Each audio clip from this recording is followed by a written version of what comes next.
Paradigm Shift. An educational comedy.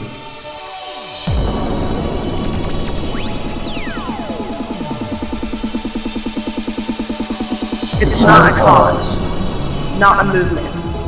It's not a social group you can slap a label onto.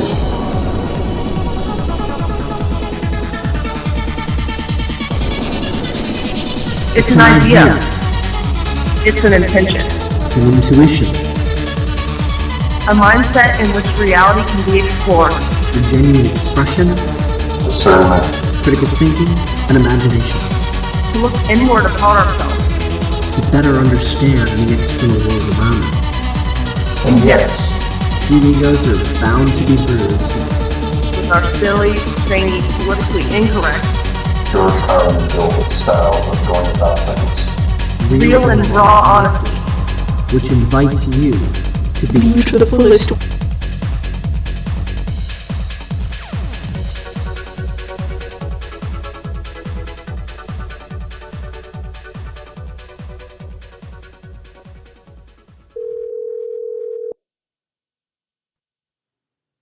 was weird. Hey! Hey, Kristen, it's Hello. me and Rich. Oh, I was gonna call you guys soon. Well, we beat you to it, so haha. Alright, I'm gonna be honest, I've come to make a decision about something. Okay. How about you guys first going on with you guys? Well, Should I talk about my... I sent you one thing that has been going on, a little link that I think might amuse you. Mm-hmm. Fucking owned a little butthurt troll. So I was gonna look at that soon. I was gonna look at that before I called you, but yeah. Yeah, it's been interesting, always... interesting and contrasty these last couple of days. So, what is this thing that you're wanting to make a decision on? Oh, well, how's Rich doing? Oh, I'm doing good. Good. Actually, let's test the energetic waters here and see what the energies will allow for as far as who can actually get on this frickin' conversation. Time to expand.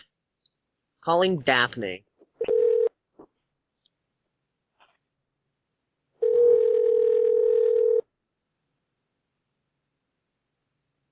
I don't know how to talk to Daphne. Hey, we can talk about that Daphne. later. You're, you're on the line with me and Kristen and Rich. Oh, hi. I was going to say, it sounds like a party. I've got Hi, a party over here. Hello, Daphne. Myself. It's not as happy as this one sounded, though. Hey, guys. Hello. We are all here. And yeah, last couple of days have been quite contrasty, so this is like the contrast party one. Yeah, same. I have super cranky kids. I'm dealing with a cranky no-napper. Mirror. He's just screaming and crying. Well, he's just, you know. Well, it's still a his mirror. needs have not been met. Yep. Just like you have been allowing yourself to meet some of your own needs, so your inner child has been screaming. It's being reflected on the external. The literal child. He's just, well, I don't know so much about that when it comes to just not, he's lack of sleep. So he would be screaming, crying no matter what without sleep. Well, look at the timing of it. Look at the alignment of it. What does that represent? Obviously, lack of sleep means he's not quite getting exactly that which he needs, and he's placing stress upon himself, which only exacerbates the problem. What have you been doing? All right. Shut On me. yours being a troll. Yeah, you were. Is today Troll Day? It's Troll Day Thursday? Apparently. Oh yeah, Katerina's facing a lot of contrast, and it's her birthday. Yeah. She's just getting contrast reamed. I've been facing contrast with ease and flow, which contradicts my old paradigms that says, no, contrast has to be suffering and misery. It can't be ease and flow. Yeah, I've been doing a lot more ease and flow myself and just letting go.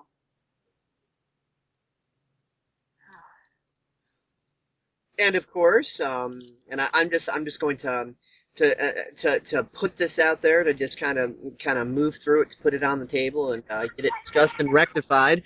One thing that Kristen's been dealing with, just generally speaking, is feeling like she doesn't know how to talk to new people that she doesn't know very well yet. So that's anybody, everybody. That's pretty much universal. So I think Kristen needs some love and kindness from Daphne. Yeah, and you know what's funny, Kristen, is that I actually went through that myself a few weeks ago, reacclimating to, like, adult life, as silly as that is. Not because most of my friends, exited my life because my vibration changed and we were all not in alignment anymore. And I actually gave this advice out to somebody last night, so, which is obviously a coincidence, or not a coincidence, synchronicity. But it was just about honoring yourself. Like, forget about everybody else. It doesn't matter what everybody else thinks or does, because they're going to think and do whatever they think and do, regardless of what you think and do.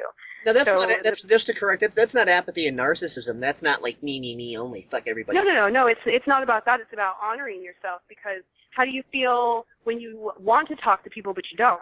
Yeah. I do want an answer. That's not a rhetorical question. I hate that feeling. And you have that feeling because you're not honoring yourself. And I'm learning that any icky feeling I have is because I'm not honoring what is in my highest and best and what it is that I really want to do. Like, you really want to talk to these people, but then you allow your fear of the unknown, what they might say or what they might do in response to you. But ultimately, they're either going to clear themselves from your reality, or they're going to be in alignment, and you just found yourself a new friend. And I really hesitated for the last couple of years making any sort of deep friendship. Dave can attest to that. Yep. It's been, I've been very hesitant. I think I can attest to something that I think would be important to point out for Kristen's benefit. Yes. On conversations, exactly like this one, it's not that Daphne lacks nervousness. It's not that she isn't terrified. It's not that all the stuff isn't coming up. She's just deciding, okay, well, I'm just going to be confident and face this, and, come what may, so be it. So, she is feeling the same way on this conversation and many others, and with you and with many other people, the same way, you've been feeling, with Brian and with Jackson and with Daphne and with Katerina and with many other people. It's just that Daphne's come to a point where she's like, fuck it, I'm just going to be me anyway and come what may. And she's allowing the quantum mirror to reflect that, doing that actually isn't so bad. It's getting more positive receptivity than I thought. I mean, hell. Absolutely, and across the board too. If you want nervousness, Kristen, just Daphne getting to know me was and has been a very nervous prospect for her. I'm just a major mirror for her, and yeah. Absolutely, like almost perfect mirror. I mean, and it. There's only so long you can deal with the way that you've been doing things, that it really is just a matter of giving in because you're exhausted, continuing to do what you're doing.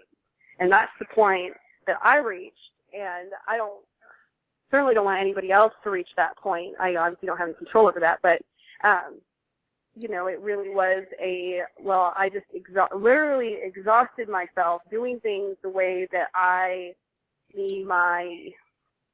ego wanted to do them, because I felt justified, because my entire life I had spent doing for everybody else. So I was not aware that I was just slipping into a different frame of unconsciousness. I just went from one to another, and then I read something about honoring myself and what that really means, and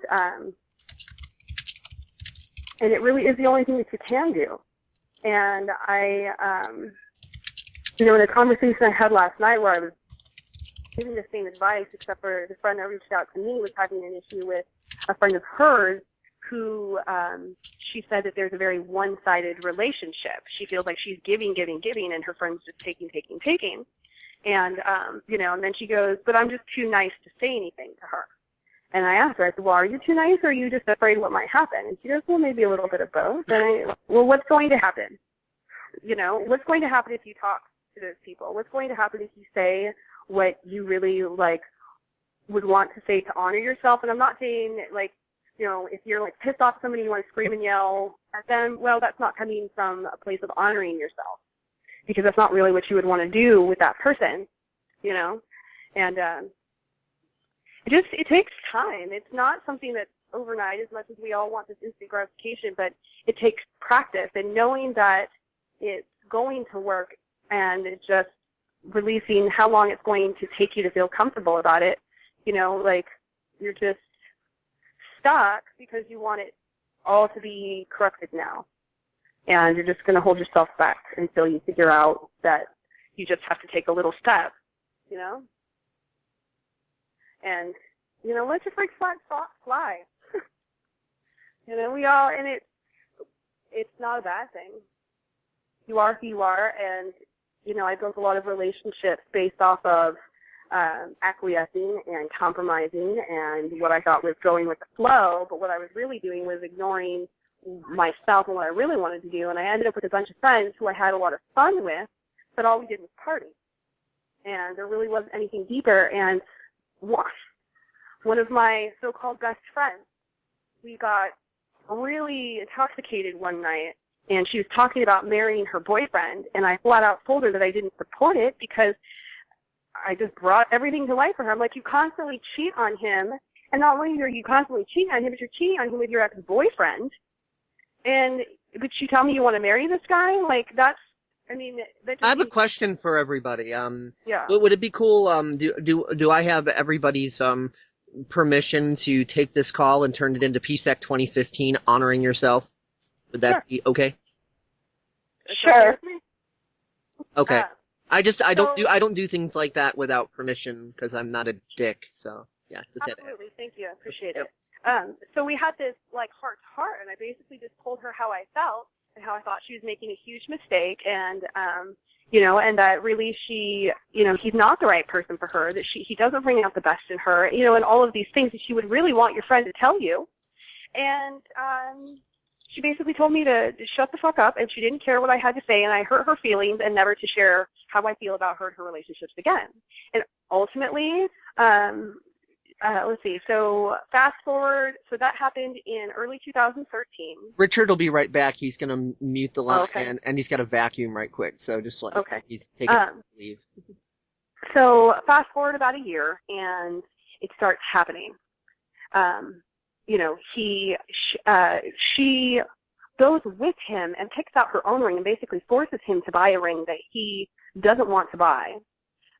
He won't give it to her until, I don't even know, he wouldn't give it to her. And then they found out she was pregnant, and then they ended up getting, planning a wedding and all of this, and she asked me to be her matron of honor. And was it earlier this year? I don't know. It doesn't really matter. But she asked me to be her matron of honor, and then next thing I know, I get a wedding invitation in the mail, and the wedding is in 2 months. I don't have a dress or anything. She moved the date up by 6 months and didn't say a word to me. I've been asking her to help her with stuff, and she tells me she doesn't need any help. And then I get the invitation. I'm like, what's going on? And she's like, oh, well, you didn't really seem that interested, and you didn't want to help, so it's too late to be in the wedding party. And I'm like, and I stood up for myself, and I honored myself in the moment, and I said, Bree, I'm really sorry that our friendship is not strong enough for you to come to me when you are feeling like that I've done something wrong in our friendship, or that I'm not, being a good friend. Like, I really thought our relationship was a lot stronger than that, but it obviously isn't, and I see how our friendship is valued. So, I won't be at the wedding. I wish you all the best of luck, and I'm going to leave things amicable. And that's all I did. And she texted me probably 2 months after that, because I had an article of clothing of hers, so I ended up just giving it to a mutual friend of ours. And, and that's been it. And she is still, married. She had that baby. She's not working. Her, they're doing the exact same thing. I mean, I really don't even know, because I don't keep up with her anymore. but this was supposed to be a person that was there for me no matter what. But when I was really there for her, and maybe my words weren't the right, but she chose to just, not have a friendship with me. And, that bothered me for a really long time. And I thought, well, what's wrong with me? Was I not interested? Well, you know what? Honestly, I probably wasn't as interested as I could have been. But any time that she reached out to me, I was engaged and giving my honest opinion and all of that. And, the last thing I had heard about was dresses, that we were going to go look at dresses. And then I never heard anything at all. And, there were certainly things I wish that maybe I had done a little bit differently, and maybe I had, but it is what it is, and I came from the best place that I thought in the moment, and I have to be okay with that and allow her to honor herself, even if it's not what I want, and it's okay, because it cleared the room for people who really do love and support me, and I'm not chasing a friendship that doesn't mean something to the other person, and it's okay. I'm not bawling my eyes out because I'm not best friends with the girl I was best friends with in third grade, but I still have her on Facebook and we talk occasionally, and it's just a matter of perspective, especially you being under the rule of adults and having big people around. There's this, they like to take away your power, but they can't. Even if you have to sit in your room and you're without the internet and without TV and, they give you nothing but books, you still have an option to, honor yourself in that without getting upset about it, and understand that, your parents are just being however they are and in the moment, and it has nothing to do with you at all. They could have had a bad day at work. They could have been, gotten in a fight with your other parent and you don't know about it. They could have gotten, cut off on the way home. Who knows? But it has nothing to do with you, and that is so key. In honoring yourself, you realize that nothing has anything to do with anybody else, because you realize that the place that you're coming from has nothing to do with anybody else. That's the process. I'm totally getting lots and lots of reflections that are themed on that. I'm even getting notes dropped in on DeviantArt that are themed on that, and all sorts of. It's like September is Honor Yourself Month or some shit. I mean, it's wow. Quantum Mirror just going nuts. Right, and it's.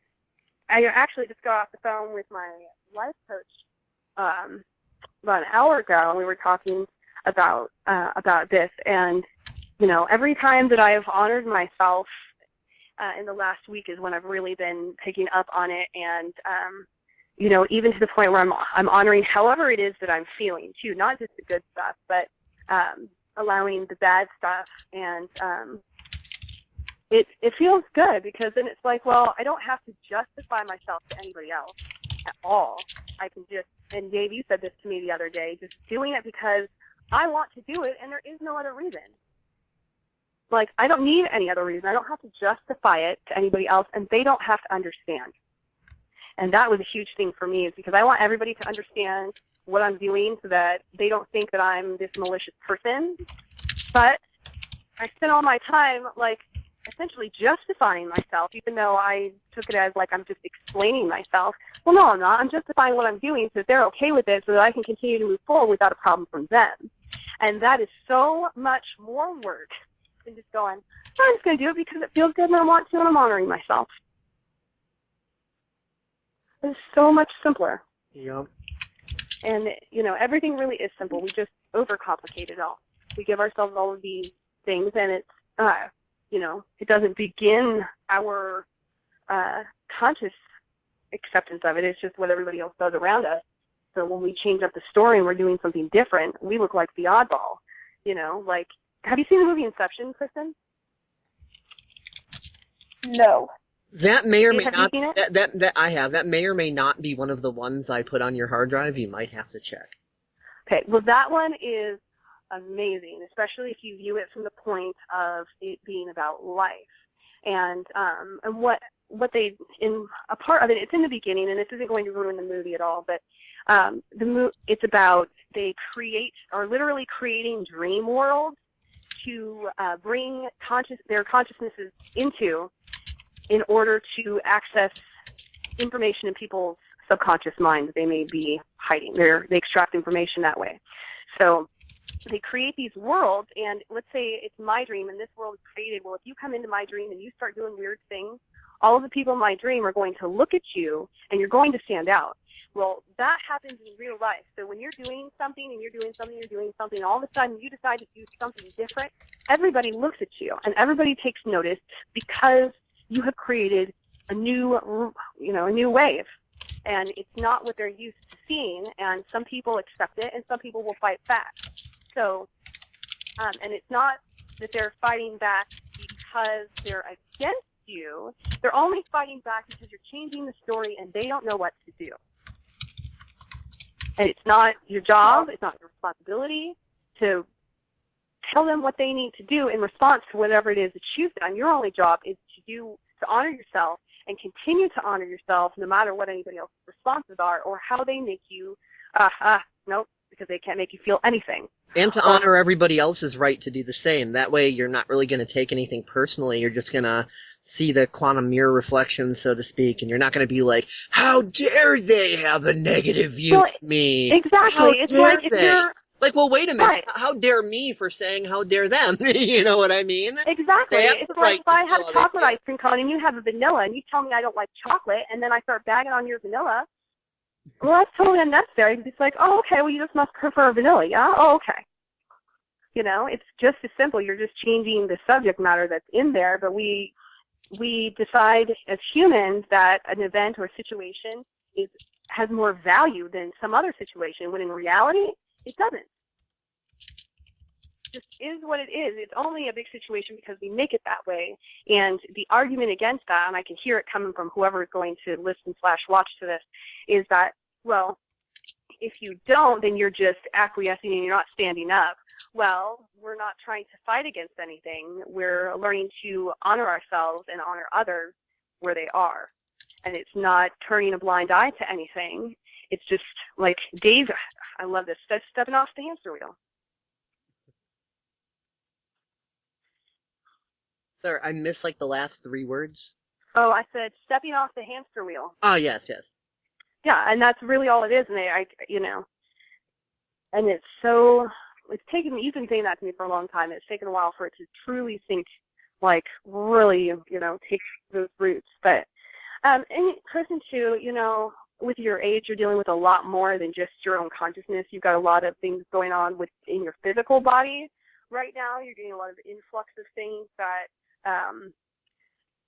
cause more impulse decisions. So that's why it's really important for you to put good things into your subconscious, that when you do make those impulse decisions, that you aren't scared of what is going to result, because you know that they're coming from a good place. Does that make sense? Reprogramming those neural networks, deconstructing the societal neural networks and constructing some that are a bit more functional and not self-destructive, so that when that reflex and impulse does kick in, then your reflex is going to be more towards honoring, your pace and your right to be you, and it's not going to be more towards being self-destructive or doing things that are going to get you into deep shit. Absolutely. And people think that teenagers are a bit self-destructive because, it's teen angst and that's just how teenagers are.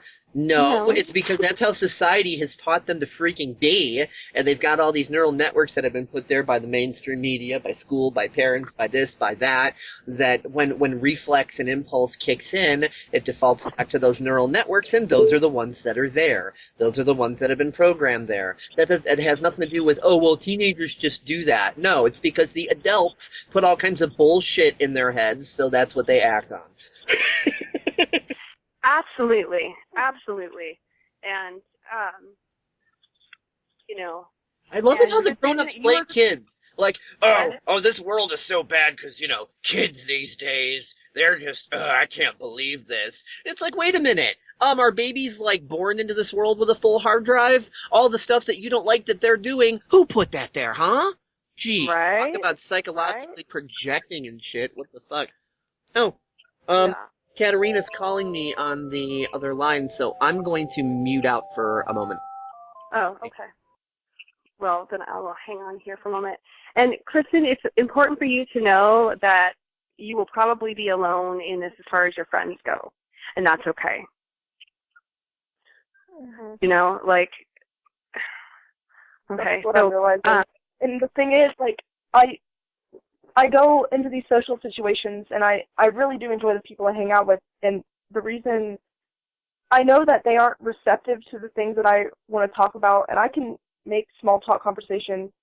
And basically, all my in-person friendships has just been, like, superficial because I mention I'm spiritual.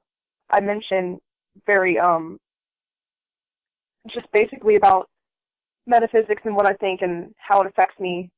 But I am not able to really fully open up to anyone but really Dave and Rich because I can tell some of my friends think it's stupid, some of them just don't understand it, and I don't have that many friends in person to begin with, so I just feel, and so I used to be very talkative, and that as I've started to change, I am very uncomfortable with the fact that I've gotten more quiet, and I'd like to be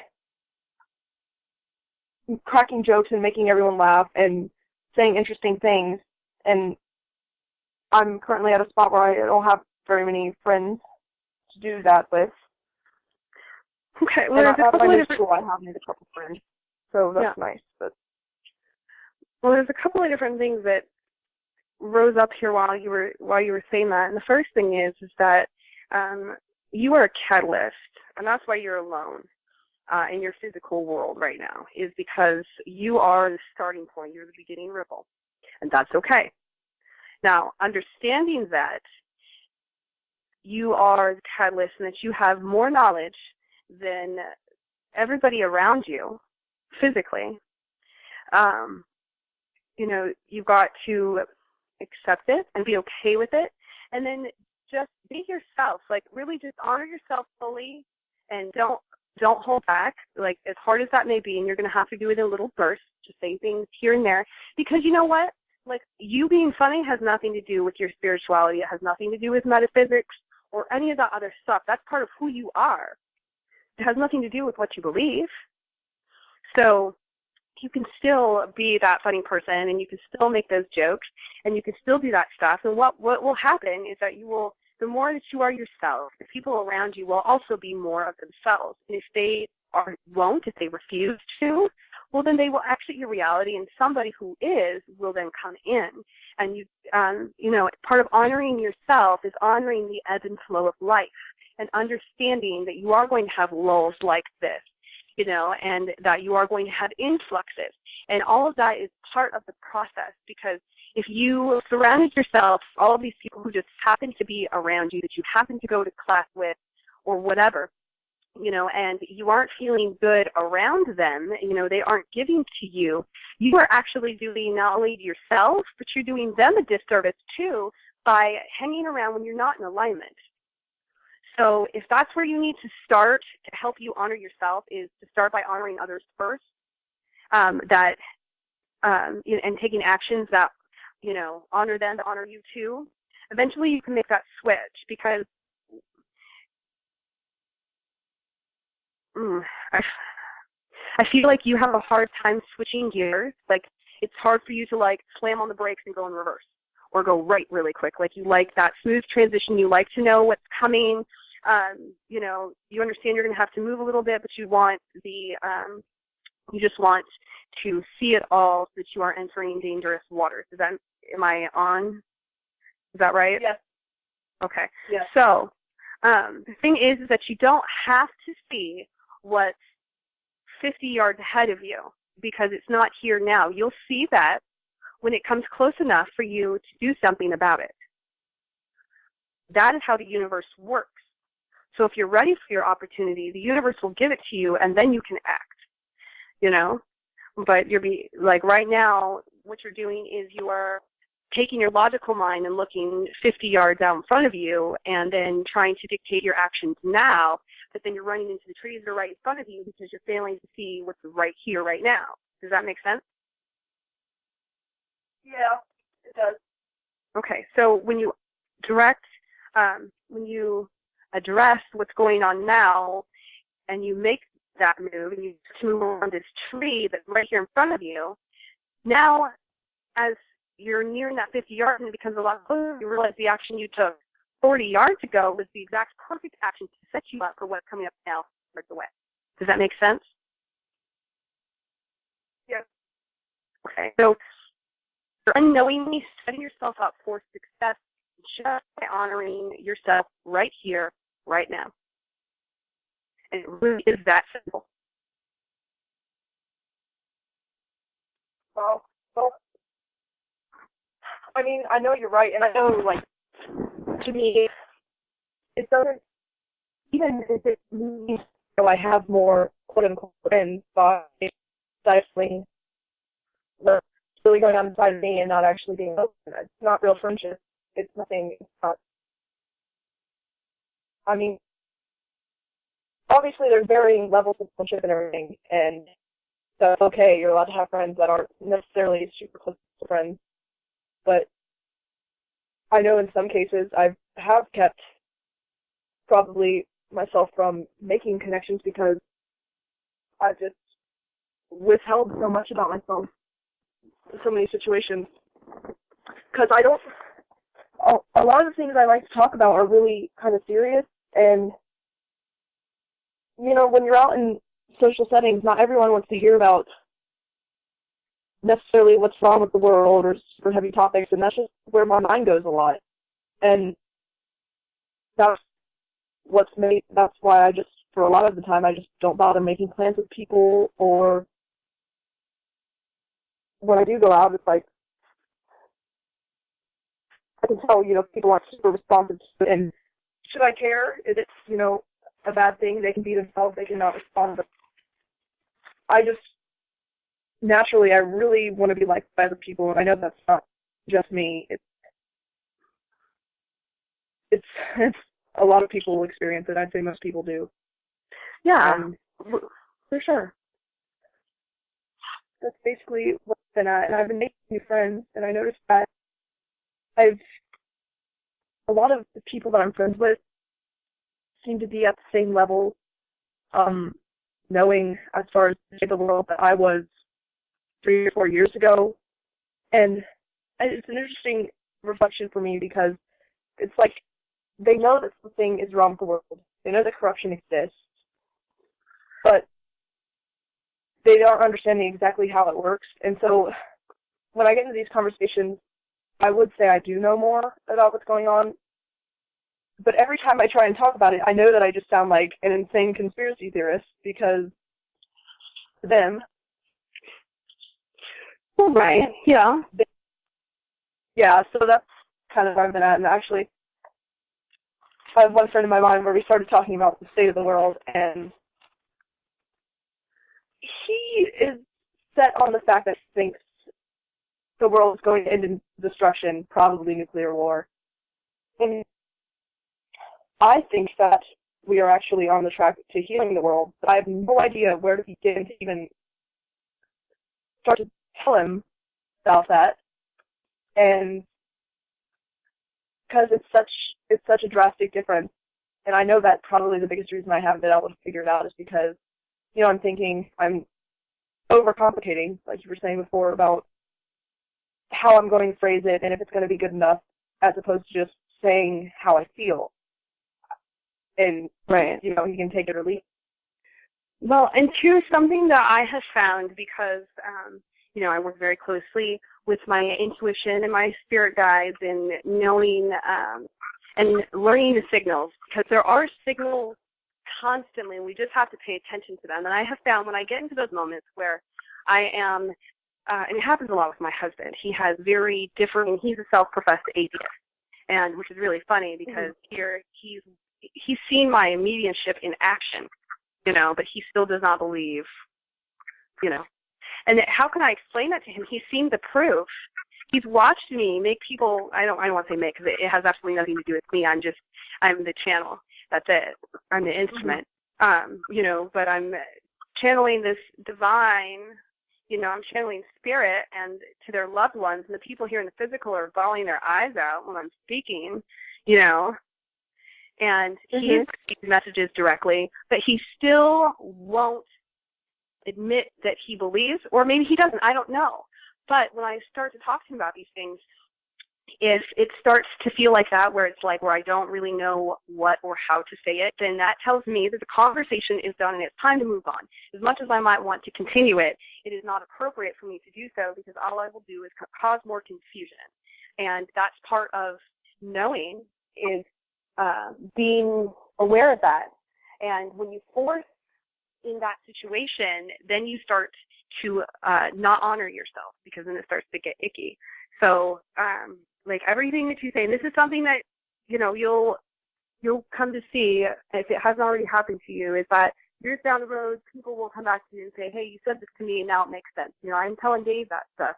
Your stuff you told me last year is just now making sense, and, or I'm really getting it. And that's okay. So, it's okay to, have conversations with people and they don't understand. And it's okay for the conversation to end before you feel like you've given all the information that you wanted to give. It's all that they can take, and there isn't anything more that you can do about it. And I would really encourage you to, in your mind, to set, to make particular times appropriate to talk about the things you want to, and the times, and then set out times that aren't appropriate. So if you know that there's a particular group of people you hang out with where they have absolutely nothing, they want nothing to do with any of this stuff, well, then that's not the appropriate time. So instead of being like, oh man, I can't relate to anybody on this stuff, I really want to talk about this, but nobody understands, it's just, that's the time to play with them and to have the fun and make the jokes and say the stuff. And then you have your time later in the day where you talk to Dave, or you talk to Rich, or if you want to talk to me, and that is your time to have that. So you look forward to it, just like your school schedule. There's classes you really hate and there's classes you really look forward to. But when you're in math class, you're not trying to do science, you're doing math. So it's just that same sort of approach. And that is just for your own sanity and for your own heart, because this stuff is super important and you are going to want to talk about it to everybody and their mother. But that's just not realistic. So if you said you're having unrealistic expectations about how you can express yourself, and in turn that is not honoring yourself, which is why you're feeling so icky about it across the board, because you haven't given yourself that time to just and let it all go, So yeah, and that's why for the most part, I've given up. I mean, I will say over the summer I ended up meeting this group of people, and they're all really cool, and I haven't really talked to them about anything metaphysics at all. We've kind of gotten into political discussions, and I've been open about the fact that I think the whole system is just set up to not be dysfunctional and everything, and so I've been in bits and pieces, but the biggest thing is, a lot of the time, when we'll get going in group discussions or whatever, like I make jokes, and I can banter with them and stuff, and it's great. But then there's other times when I just don't know what to say, because everything I want to say is either I just don't know how they're going to take it. Why can't you just enjoy yourself in the moment, just being present and enjoying the fact that everybody around you is having a good time? You don't always have to contribute to the conversation, and not contributing to the conversation doesn't mean anything other than you're just enjoying yourself where you are, like maybe that's something you need to visit and see if you feel obligated to constantly contribute to feel part of the group, because you should feel part of the group whether or not you're saying anything. Oh, true. That's probably the biggest issue, or whatever you want to call it. I mean, yeah. And and the hugest thing that I will tell you, and it starts when you're younger, if nobody teaches you what a relationship should be, whether it's a friendship or a, or an intimate relationship, if you don't understand what it is that you need to do, then you don't have a proper structure anyway. So it sounds like you don't know what your place is in the group, but you haven't talked to anybody about that, and nobody's going to talk to each other about it because you don't know, none of you know that you need to do that. Just to see where everybody's at, and you don't have to do it like a big group powwow and sit down and say, where do we stand with each other? It's something that you do, individually with each person. And when you know where you stand with each person and what your relationship is with each of those people, then it's much easier to feel comfortable in the group because you've already cleared that all up. You understand that, you just understand. Yeah. Boys, stop!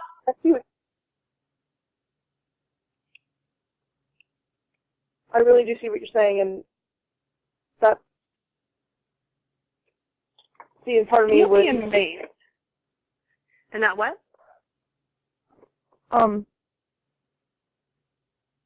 That's another thing since I've just met, like, this group of people and made friends with them. It's kind of like, I'm not, and it's completely societal. It's like, part of me doesn't know, like, I know I'd say we're fairly close, and part of me has, like, judgments about how much I should share depending on what level of friendship it is. So, since we're not super close, it's like, I don't know how much of myself to share, and not even just about, like, the metaphysical stuff, just everything in general. So it's like, it's the awkward, should we be closer than we are? How do I get to know people for who they are? Well, your mind is doing all the work in that, so. And that's what? It's, I'm overthinking it because there can be ease and flow in getting to know people. I've experienced it myself, and there's no reason why I shouldn't be able to with any person, even if we get along or not. And absolutely. You're absolutely right. And it's, and this time too, like, and I don't know if anybody has, like, outright told you this, but now is your time to make mistakes. Now is your time to learn all of this stuff, to, find out which rules can be bent and which ones will break, and, like, this is your time to figure out exactly how it is you want to live your life. It's so much easier for you at your age to change something than it is for any of us at our age to change something, until you get in the habit of being able to change things quickly. But that's our natural state, is being able to adjust really quickly. So everything you're experiencing is 100% completely normal, and there's absolutely nothing wrong with you. You need to make mistakes. In fact, make a few on purpose, and they might turn out to be happy surprises. Like, you never know. Like, this is like a safe point in your life where you really don't have anything to lose. Even if those people decide to not be your friends, well, what the fuck ever. There's 7 billion other people in the world. Somebody's going to want to be your friend, okay? And not just somebody, but lots of people. It means I'll be alone for a little while. Yeah, and it's, we just get in the car, please. And it's just about finding that childlike innocence again for life, where we just do things for the sheer enjoyment of them, regardless of when they're of how they're gonna turn out. I mean, my 4-year-old is a prime example of that. I mean, that kid gets in trouble so much, but he has a lot of fun. And he doesn't care. Like, he'll break the same rule if 500 times if what it results in is fun for him. And he doesn't care that he gets in trouble, and he doesn't care that I get mad. He doesn't care if I yell. He's honoring himself, and, he's teaching me to do that, for myself and for everybody else too, and teaching me how to, and teaching me how to honor myself and come from, that place when I do have to address something, because, sometimes honoring yourself is confronting somebody. And that's okay. There's nothing wrong with confrontation. You know, it's necessary. You know? And, hold on just a second. Sorry, trying to get the kids in the car seats. But I've noticed a huge change with my kids, too, in just the, you know, they're honoring their places a lot more. I'm sorry. You know, and they will, if they're mad and they can't, like, calm down and they're kind of starting to lose their shit, then they will literally go into their room and do that. You know, they'll go in their room and lose their shit for a while, and then they'll come back out when they're ready, you know, to contribute to the, you know, high vibration that I do my best to keep in the house. You know, and, you know, it's taken a lot more work on my part, but, you know, you're the most important person in your life, period, hands down.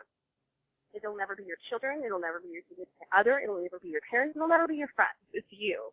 And when you make yourself the most important person, and not in a selfish, arrogant way at all, but just by honoring yourself wherever you are. I'm back.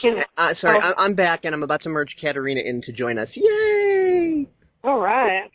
And, you know, when you come from that high-vibing place, you know, you'll find that even the people who were most resistant to your change to begin with will just go like, well, whatever, and then move on, you know. There won't be any confrontation because you didn't allow it to begin, or you just didn't participate. And then eventually they stop doing all of those things too. Hey! Hey, Katerina. Happy birthday! Happy birthday! Thank you! It's the birthday girl. Hi. It's the birthday girl. Yay! So what have you done today? I went to a nude beach. You went to a nude beach? I went to a nude beach and I went swimming in my birthday suit. It was fun. Yay! Swimming in your birthday suit on your birthday. Right? Swimming in my birthday suit on my birthday. And then I went out and had lunch with my sister and her boyfriend, and we just had a fun day. Paul is going to be home in like, I don't know, an hour maybe. Oh. He's out working today. Katerina's just making Richard really want to go to Austin now. Right? That's funny. No, the only other people around were like old men in their little beach chairs. Yeah, that wasn't fun. That reminds me of that one picture. Remember, Rich? I was telling you the one old guy laying out in the beach chair, and then Yeah. That's what all the younger beaches at Florida are for. If you're wanting to go that route, yeah. I'd rather be in Florida, honestly. If I was going to be doing that, because at least there's a lot of pretty women around instead of a lot of crusty old dudes with hairy chests that just make your eyes want to melt. Yeah, they only really have the crusty hairy old dude chest beaches around here. Sorry. Yeah. I'd probably be hanging out in Houston anyway. That's where I'd want to be. So the trick is showing up at the crusty old nude beach that Katerina is also at, so she can take your mind off of the crusty old guys. Yeah.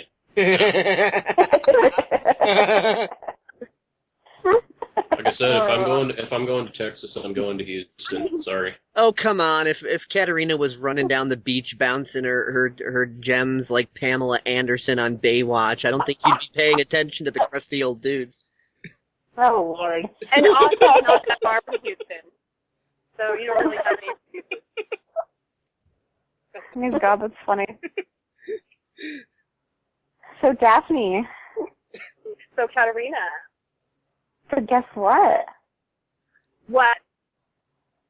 Well, my friend Mary Adams and I haven't even told Dave this yet, but my friend Mary Adams and I got some invitations to go teach some classes out in the Phoenix and Sedona area, like, beginning of next year. Woohoo! Guess who I would come see? Hell yeah! You could totally come stay at my house. I would come give you hugs. I would come love you. Hell yeah. Mhm. Then we could have a Google Hangout where we see Katerina and Daphne in person together with Mary Adams. Right? Mhm.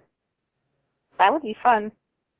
Oh, it'd be so much fun. Yeah, you have to let me know when you get specific dates and all of that, so we can make arrangements and. Looks like you guys got a place to crash. Oh my God! Wow! Holy shit! What? Okay. So I got a message the other day that I will be traveling in the early part of the year next year, like within the first 3 months of the year. And Sedona is technically traveling. Mhm. And it said that she told me that I was going to take like a little trip. It wasn't a vacation, but that it would be, a few days away from home. So I wonder, yeah, you'll have to definitely give me the info on that. Okay. So, because I would like to participate too. Heck yeah. So, and I would also love to help promote you out here. I know lots of people who would love to come to stuff, so. Sounds good. It'd be awesome. Sounds good. Yeah, like there's so many possibilities happening here. Like, because Mary has a lot of networks out there with like spiritual centers and just a lot of people who are in those circles. So they've just been like, when do you want to come? We are ready to come. Have you come do that right now? Blah blah blah blah blah. So, but Mary and I, we want to get some stuff ready. We have our classes going on now here, and we just did our first one on Saturday, and now we're going to do another one in October. And then we're doing them once a month. And then I'm probably going to be doing some classes in between then, just around the area, just on my own. And it'll be really exciting. And by the time that we get to Arizona, we'll be all ready. Hey, Katerina, you know what would be fun? What, Dave? Next time you're here in Chicago, having a Google Hangout in the woods. And if there isn't a local Wi-Fi hotspot, which in those woods, last I checked in 2010, I was actually able to get Wi-Fi out there. But if there isn't, I can just always activate Cricket for a month, and I do have that little Cricket Wi-Fi portable Wi-Fi router thing. Are we going to go out there and, meditate and feel our chi? We can go out there and do whatever you want. Go meditate and feel our kundalini rising through the earth and out through our limbs and down the earth through our roots and up to the sky and do all these, crazy meditations. As, my kundalini penis rises as it extends now. But anyway, I think that the woods might be a nice change up of scenery than, the back wall of my room. Yeah. That's all I'm thinking. Yeah, that's true. Totally. So where's Kristen? She's here. I'm here. Theory. There she is. Hi. Hello, Katerina. Happy birthday. Thank you for telling me happy birthday. It's been kind of like a not happy birthday today, though. So this is the first, happy part, besides nude beach swimming. The old woman's 23. Yeah, what? Oh, garbage! 20 crap. Hey, Katerina, did you get my little happy birthday video that I posted to your wall? I've got so many things on my wall right now. I just have been clicking but I haven't actually looked at anything except for Daphne's little meme. I was going to say, hey, Katerina. I made that especially for you. Katerina. Yes, Rich. I sent you, because that one day I was going through all that shit. I'm not going to say there's any reason as to why right now, because I don't feel it's necessary at this point in time, but did you get that link I sent, that YouTube video of that dictator guy, and then, he, drinks the Sprite or whatever, and then he's, all of a sudden, happy or whatever, and he's, dancing around? Was that something you sent me on Skype? Yeah. Oh yeah, I remember I was gonna watch it and then I got distracted. It was a Sprite commercial, but I thought it fit because I was feeling kind of down and out that day because my energy level was in the toilet because I was doing all that Right. for contrast, and I was thinking to myself, oh, this is like perfect for this whole thing. It's like, basically it's Sprite, feel the freshness, but I was thinking, oh, instead of Sprite, you could just put Katerina's name in there and say, Katerina, feel the freshness. And he's going, Yeah, can I you saw that feel it? That's funny. Comes in 2 1-liter bottles with nipple head instead of twist off cap. There you go. There you go. Although you You can't see it right now, but I'm shaking my head. you can twist the nipples, but you can't twist them off. Well, that's Yeah, about that. It's not a cap. ugh, You men had and to their take a fantasies. good, you had to take a good bubbly, ice cold, refreshing soda and turn it into bubbly. Everything warm. can be turned into a body part, can't it? Yeah. Dave is an expert. Dave seems to be an expert at this. Just for the taste of it, Katerina Oh. Roy. Is it called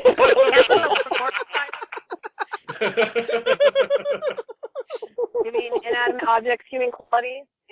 You just took a Dr. Pepper commercial and fucked it up. It's not What did you Dr. say, Pepper. Daphne? It's I just remember there are just for the taste of it, Diet Coke.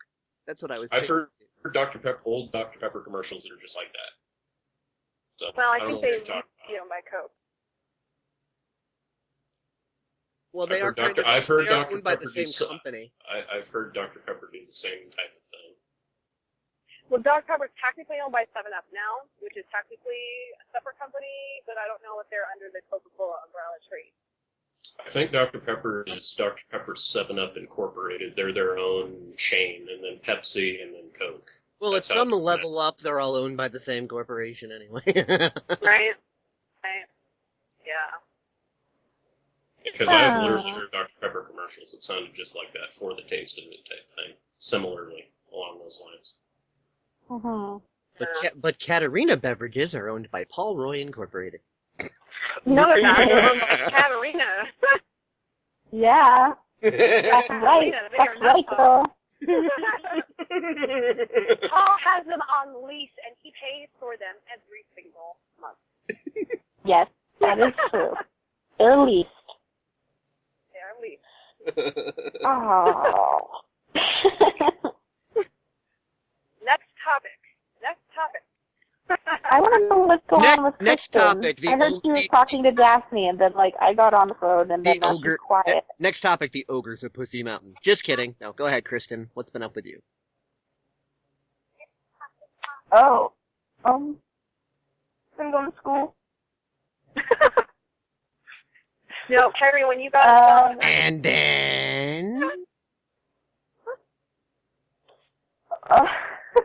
I've been those that are on the spot. doing things. And then. Been doing Kristen's some marching learning band, and I. Yeah, I love marching band. I still blind step sometimes. And then. I love that voice. And then. Dude, where's my coat?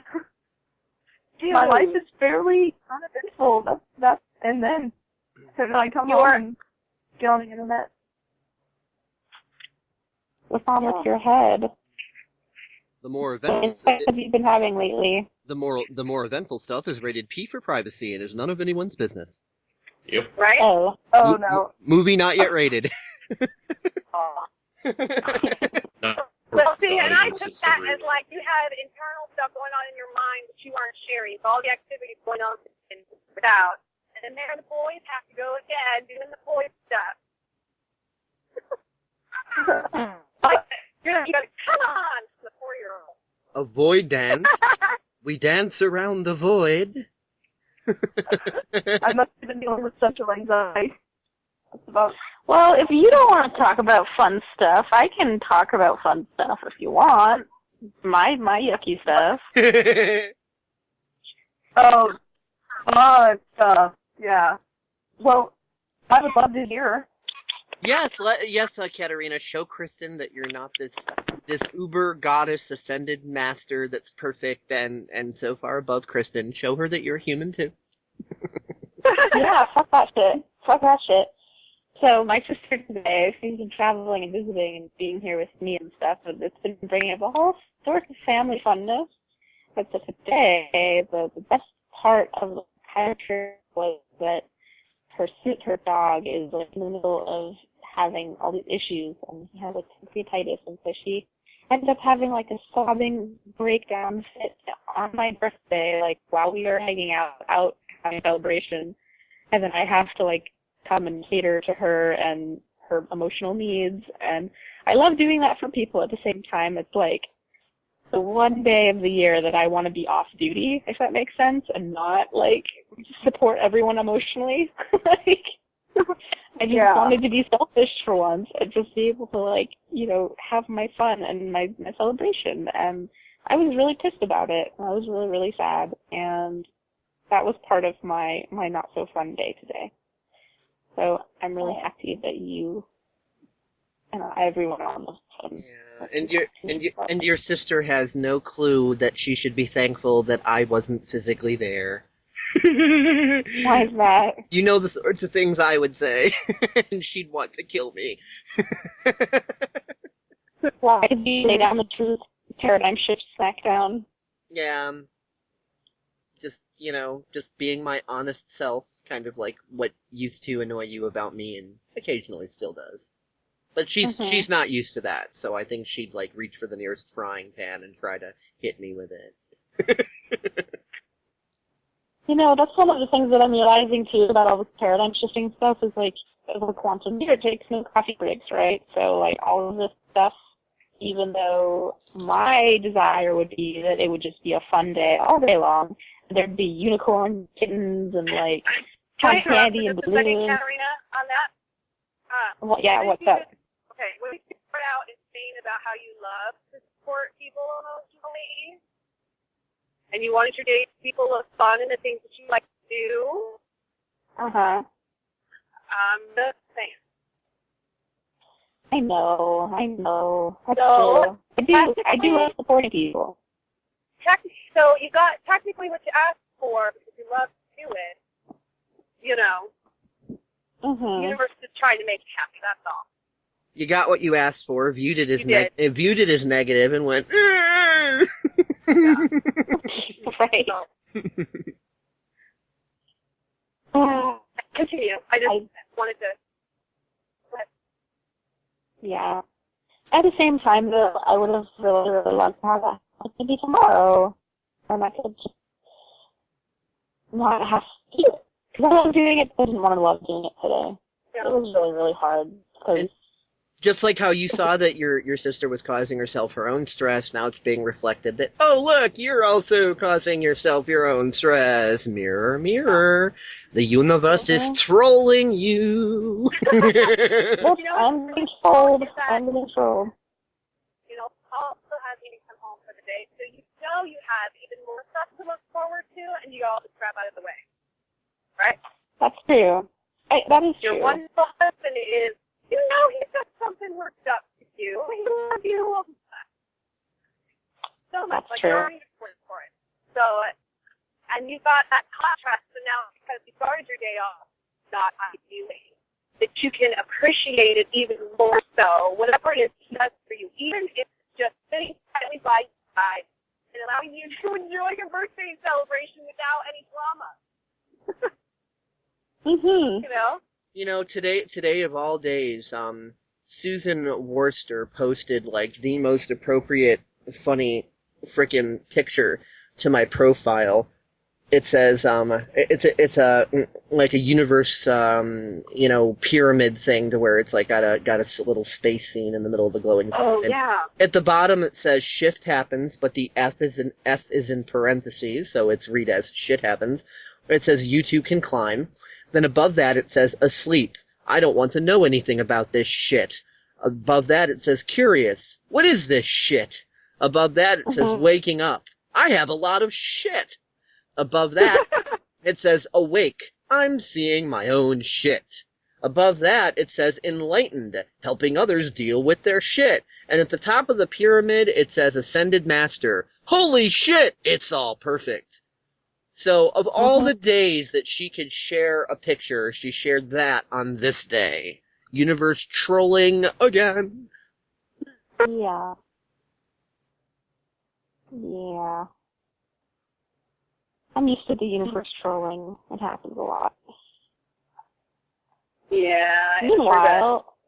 Meanwhile, and a good thing that did happen was that there was a photographer at the restaurant that I was at, and I've been, like, wanting to manifest some new pictures for my website. And she was going around taking pictures of people at their tables, and because this is kind of a touristy place.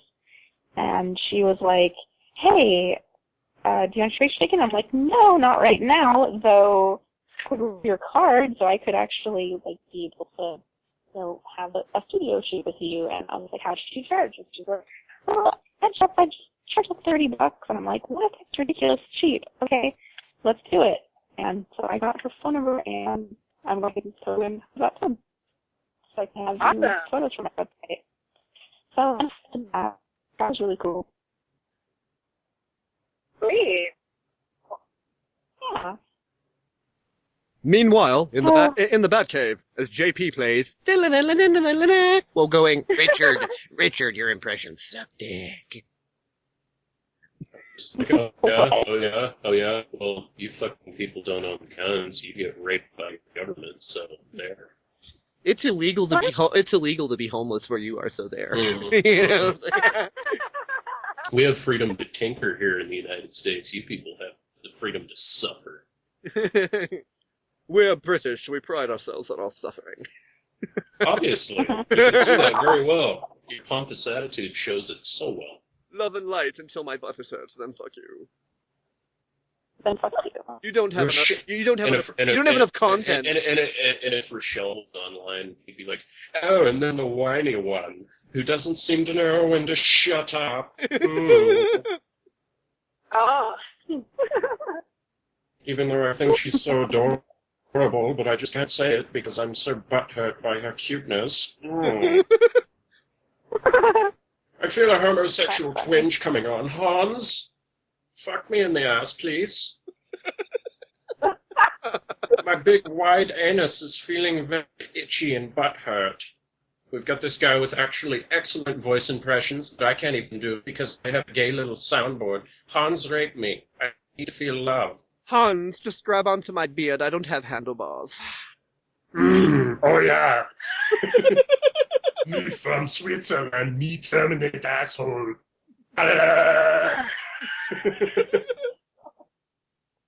Arnold Schwarzenegger in Machine Gun Dick. You ain't seen him coming. He'll be in your back side. I'll be back. On your Side. ass. I'll be back side.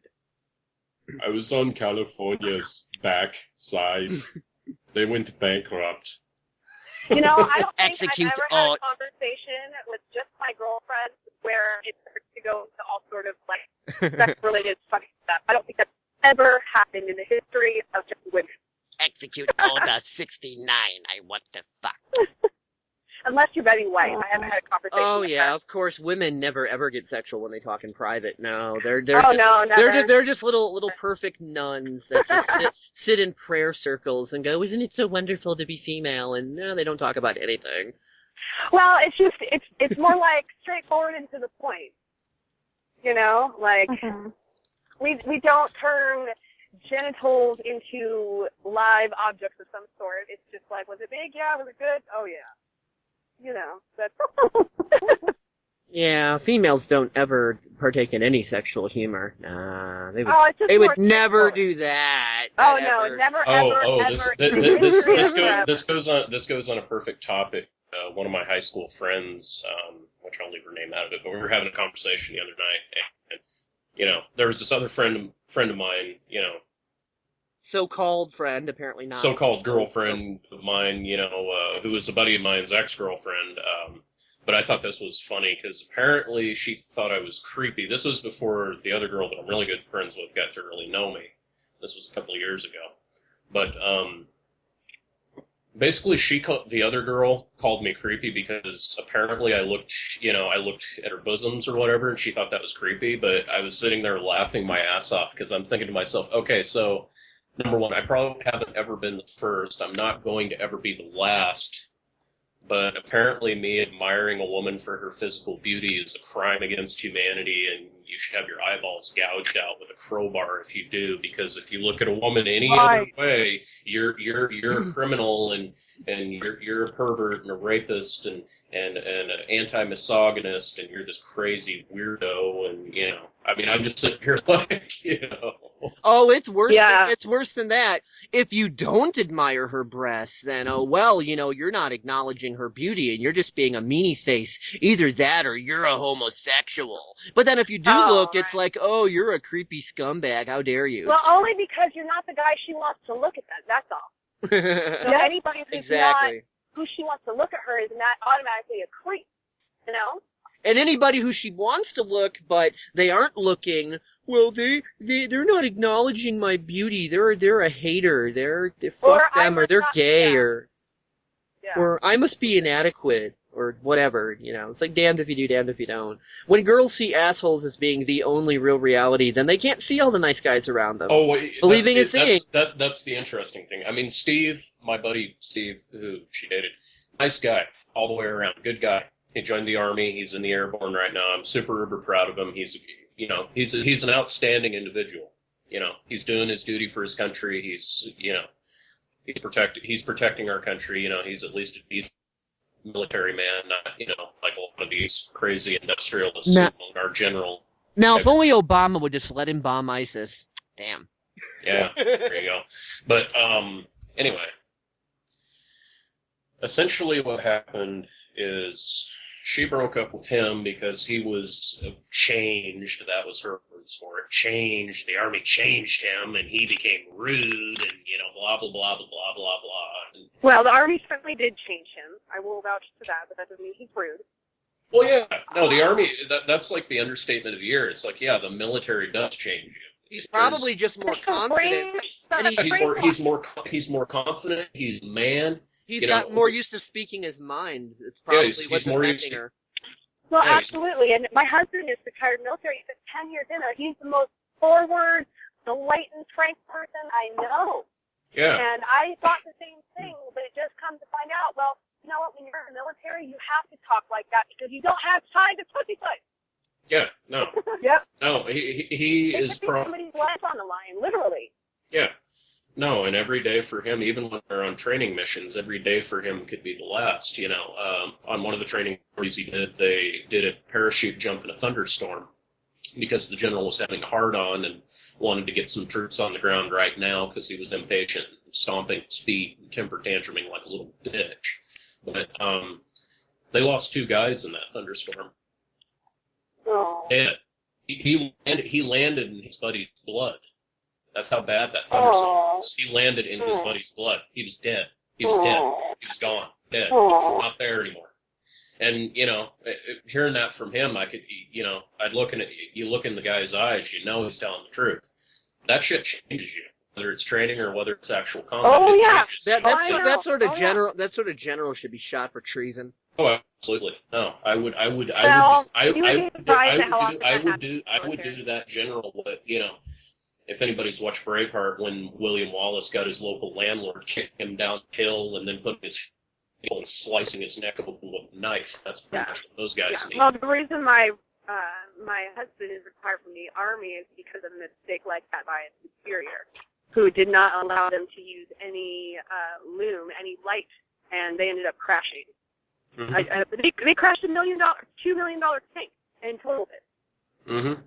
And everything. So that's, unfortunately, it's a very common thing that happens in the military because all these guys get power hungry for that stuff. And my friend, lost a friend in the military too, and he wasn't even there. And it messed him up. So I can only imagine what this poor guy is experiencing landing in his front. Yeah, I think it would only be fair to send that general up in a thunderstorm and push him out with a parachute, but make sure that when he pulls the cord, pots and pans fly out like one of those Looney Tunes cartoons. Well, I mean, Steve, amazingly, is actually taken, very well. I mean, he's taken it a lot better than, I know 90% of people out there would, or even more than that.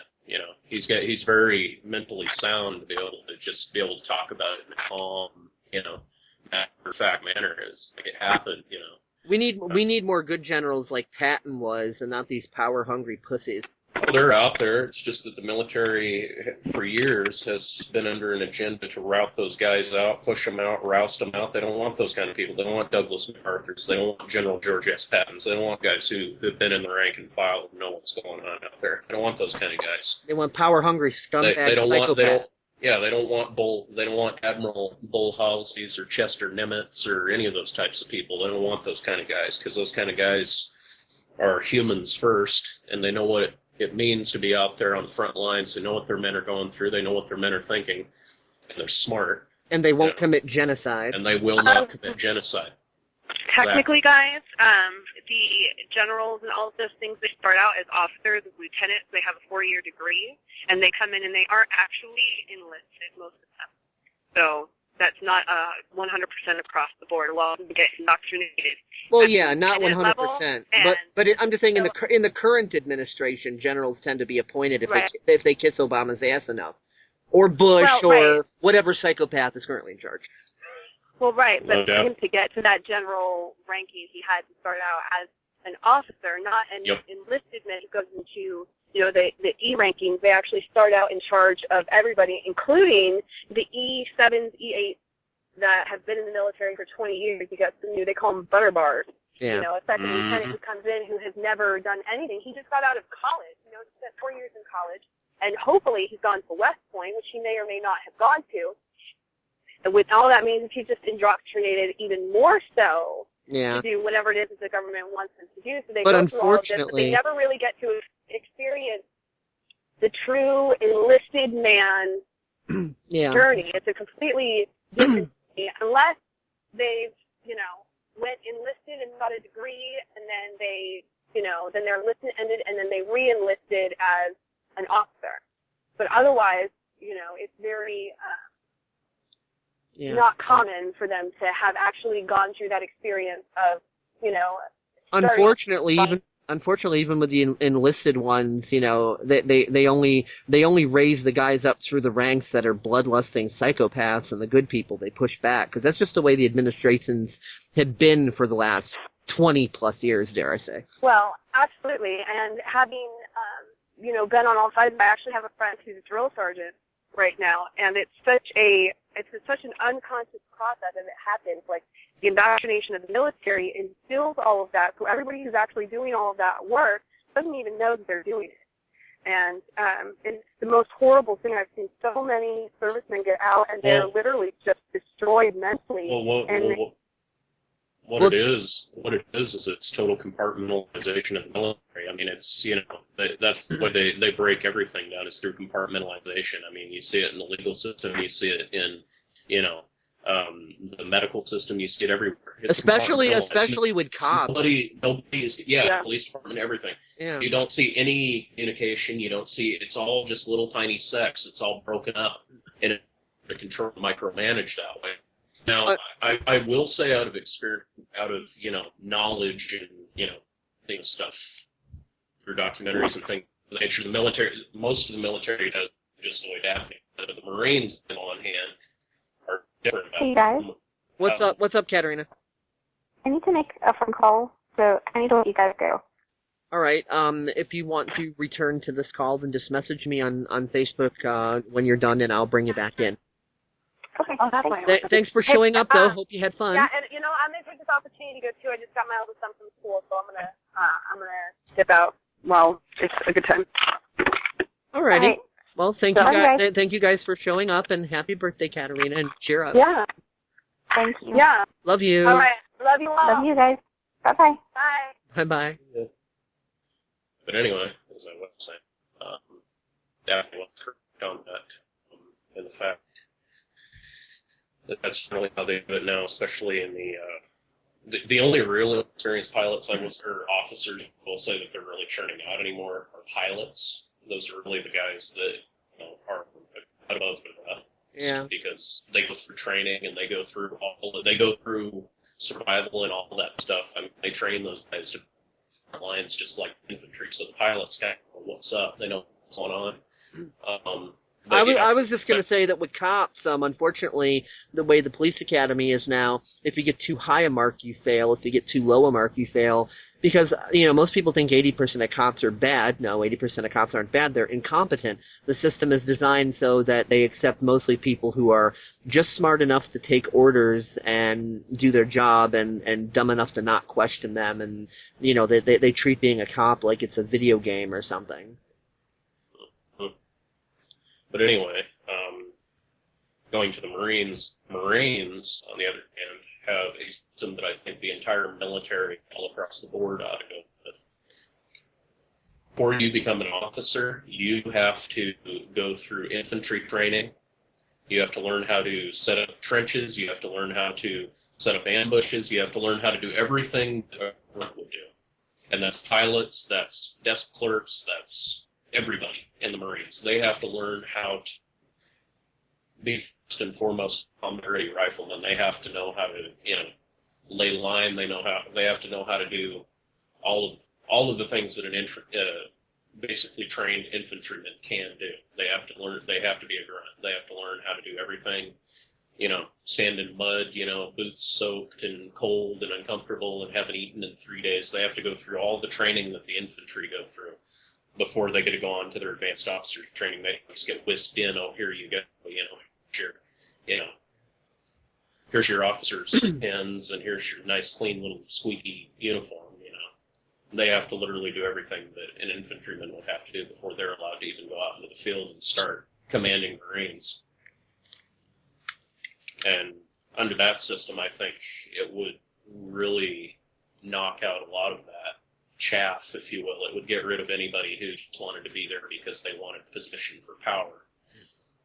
Because they wouldn't be willing to do what it takes to actually be there because they want to be there, and they want to help people, and they want to lead Marines, and they want to be our nation's best. Hey, Rich, you and Kristen talk for a few minutes. I will be right back. Okay. So what are you up to, Kristen? Are you here? Yeah. Kristen, hello. It's showing her is connected on the line. Okay. Sorry. We muted it and I forgot to unmute. Okay, that was stupid. Anyways. That's alright. What I have to do is convince my mother to stop by Culver's and get me some pumpkin salted caramel ice cream. Oh god, that sounds so good. Oh, it is so fucking good. Like, I used to work there, and Jesus Christ, I started working there right as soon as it came out. Mm-hmm. Oh, it was, God. You know what? Yeah, I'm about to call my mom right now. So she's coming home from work. So Okay. then I'll call back, okay? Okay. Priorities. Okay. Talk to you later. Yep. Okay, well, I'm back. I just need to grab something to eat. Yeah, Kristen said she would. We're going to have to call Kristen back, so she said she'd call us back, but I know how that's going to go. You're going to end up having to call her because Yeah, exactly. get on the call.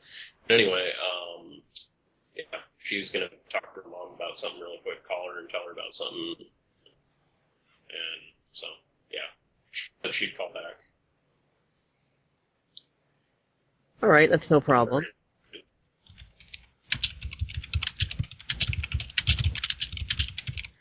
I'm just having her telling her I'll merge her back when she's done.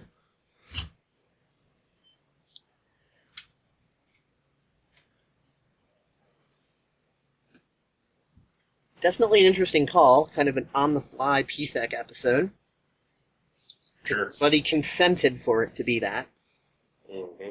And yes, I also made it known to Katerina before joining her, because she had called and I was talking to her just off to on the sidelines about things, and invited her on and told her, just so you know, everybody consented for this to be public, so don't say anything you don't want the world to know.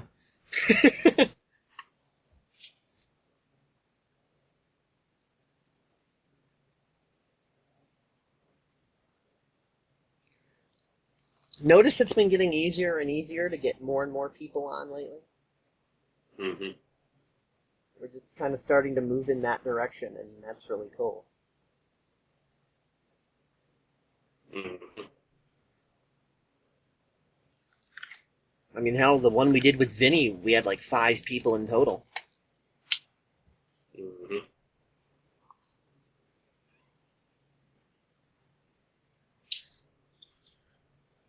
How long was Kristen gone before I came back?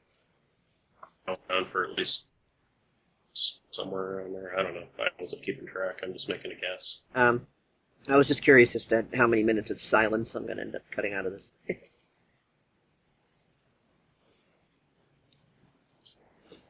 Just where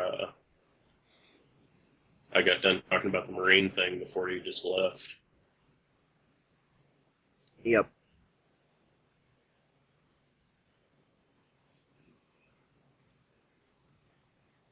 Yeah, I'm glad I did. I didn't know that was going to be a PSEC episode, so I'm kind of glad I didn't any detail anything.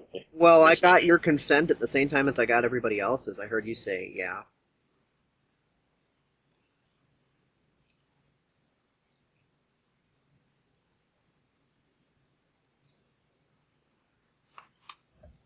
I mean, I'm not going to include any of our conversation that is, prior to calling Kristen and Daphne and such. Okay. So, nothing prior to that.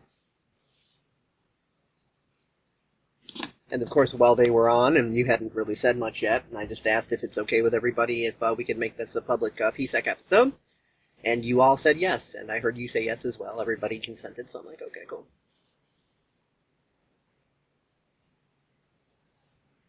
I did step away for 5 minutes. I don't know if I caught you saying that or anything. That was prior to your exit.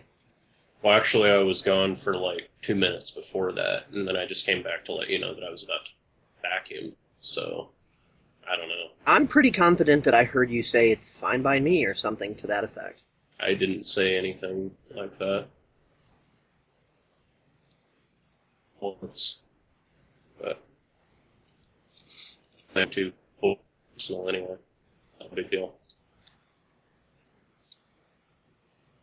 Yeah, I did let everybody know. I didn't know you were gone.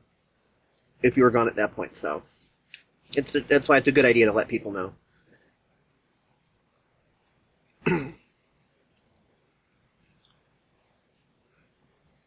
I told Kristen I'd merge her back in when she's done, and she acknowledged, and I asked her if she's done right now, or if she's just acknowledging that I said words to her, and she understands. It was kind of funny. You're like, oh, come on, Rich. You wouldn't want to see Katerina running down the beach with her gems bouncing up and down like on Baywatch? Like Pamela Anderson. Hey, if I saw a pretty girl running down the beach like that, yeah, I would look, definitely. I'd be like, huh? I think that would take your attention away from the crusty old guys. Well, yeah, for a moment being, and then I would leave.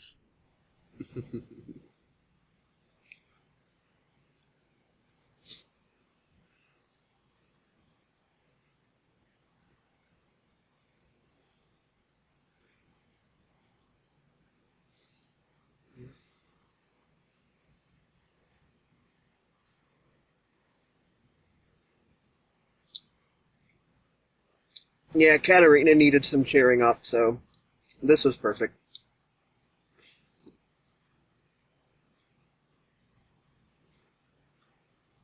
And she hasn't spoken with Daphne in quite a while either, so that was a good opportunity as well. Mm-hmm. Hell, you've spoken with Katerina more recently than Daphne has. Mm-hmm. Yeah, we hadn't been that long since me and Katerina got on the line. Yeah, not at It's all. funny. It's funny. I started kind of complaining, man, we haven't Katerina in a while, and then Katerina starts popping in, popping in, popping in, popping in, popping in, popping in, popping in. You know, it's like, oh, you want more Katerina, do you? Well, here you go. There's plenty of Katerina now. Shut up. You weren't putting up any blocks against it. Uh-huh.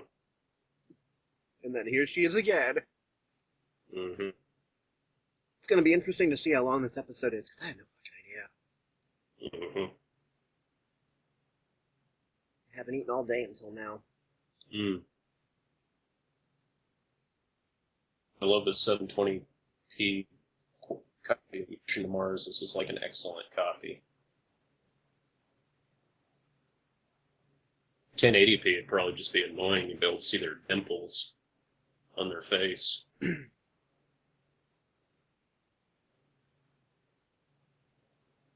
HD is cool for some things, but when it comes to like movies, it generally isn't that good.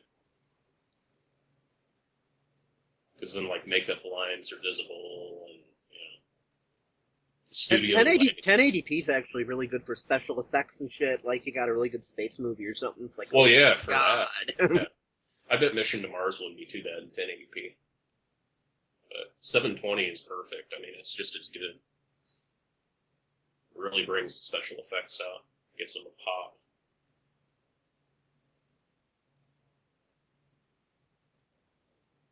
That movie's an oldie but a goodie. Not really an oldie. I mean, it's only 15 years old. 2000, still pretty recent. Yeah. Barely, but still, it's, we're going to be in 2016 soon. Mm-hmm. Yeah, it's hard to believe. I remember when that movie was only 4 years old. That was when I first watched it. I was 8 years old. Yeah, now you're looking back like, geez, where did time go? It was good then, and it's still good now. The effects are still excellent.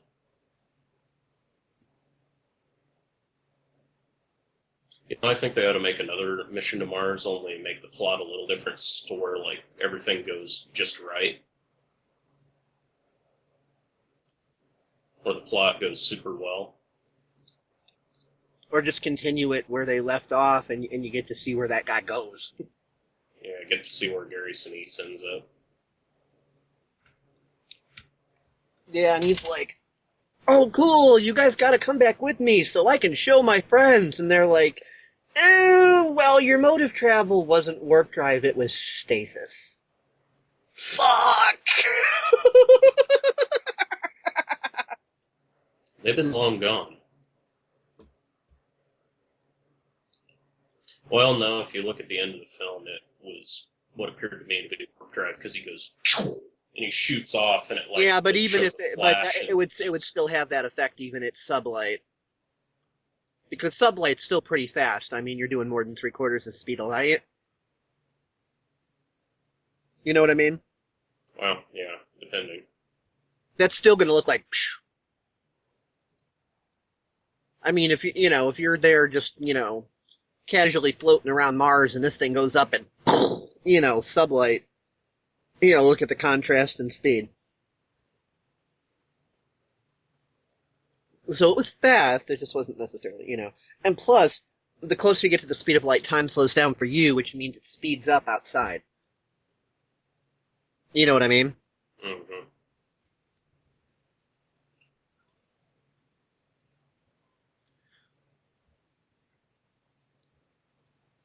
So, when they say that, like, a trip to, Alpha Centauri would take 2 years at the speed of light or just slightly, that's not how the physics works. From your perspective, traveling to Alpha Centauri, it would actually be extremely fast. But because as you approach the speed of light, time slows down for you, it speeds up outside of you. Well, yeah, that's going... So it would be a lot more than 2 years going by. Yeah, no. Under traditional mechanics and given the physics, yes, you're correct. But I guarantee you most alien civilizations have probably figured out what a warp bubble is, I know. Which is what NASA has been already theorizing, and if we've just figured it out, they've already... So, the ship, most likely, you could write it in that the ship had a warp bubble, and it just went, boop, and it just took only, like, a minute. Yeah, like 10 minutes to get there or whatever. Went into slipstream mode and just, you know.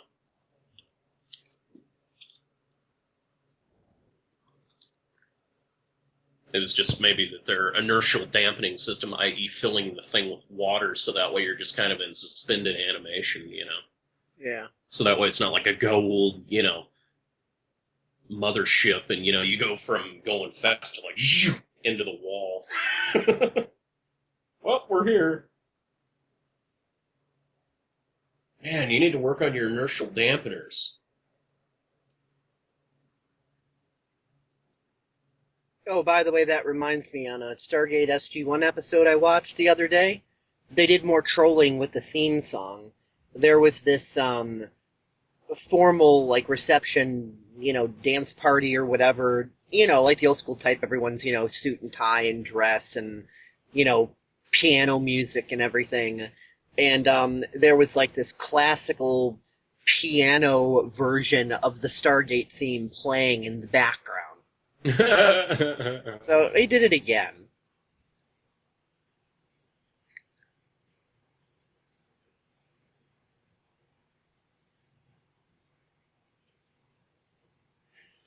It's really subtle. It was an episode I had seen before. The first time I had watched it, I didn't catch it. This time I did.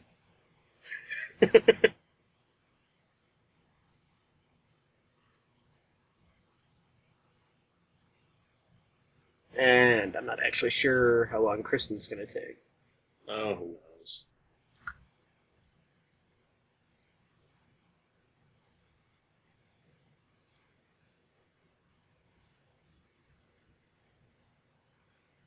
Should we end the episode here or keep it going or what? I mean, I don't have to end the call to end the episode. Yeah, it's up to you, man. I mean, hell, we could, you know, take cut scenes out of the next call and, you know, just continue from there. Because it's all pre-recorded and you can just cut out what doesn't belong and put in what does. Yeah, well, I also want it to be as little work for myself as possible, not creating a lot more. Well, if you just use Windows Movie Editor, it'd be much easier. Oh, yeah. Okay, Mr. Flake. Caden Live sucks. Suck. Oh, Kristen wants back in, so apparently we're still going.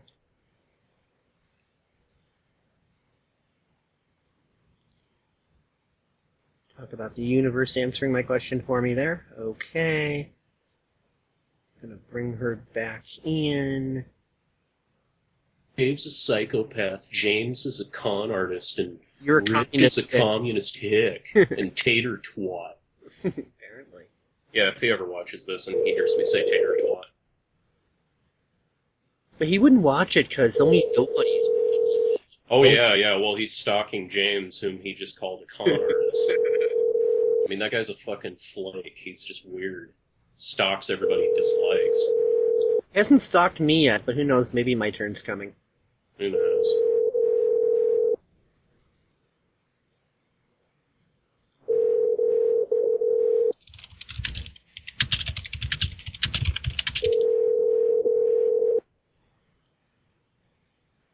The mailbox belonging to Kristen. Okay. is full and cannot accept.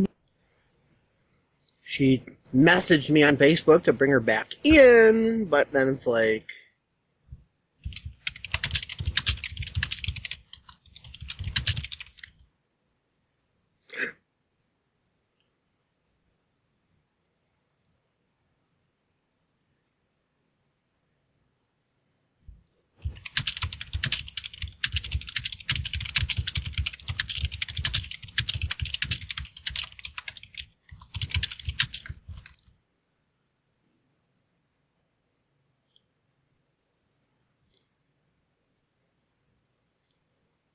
Kristen is saying, try again.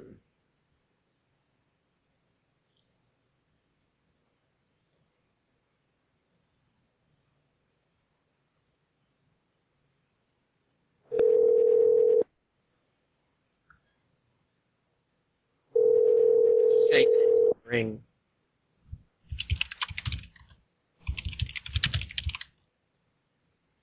is she on? Yeah! There you are. Hey!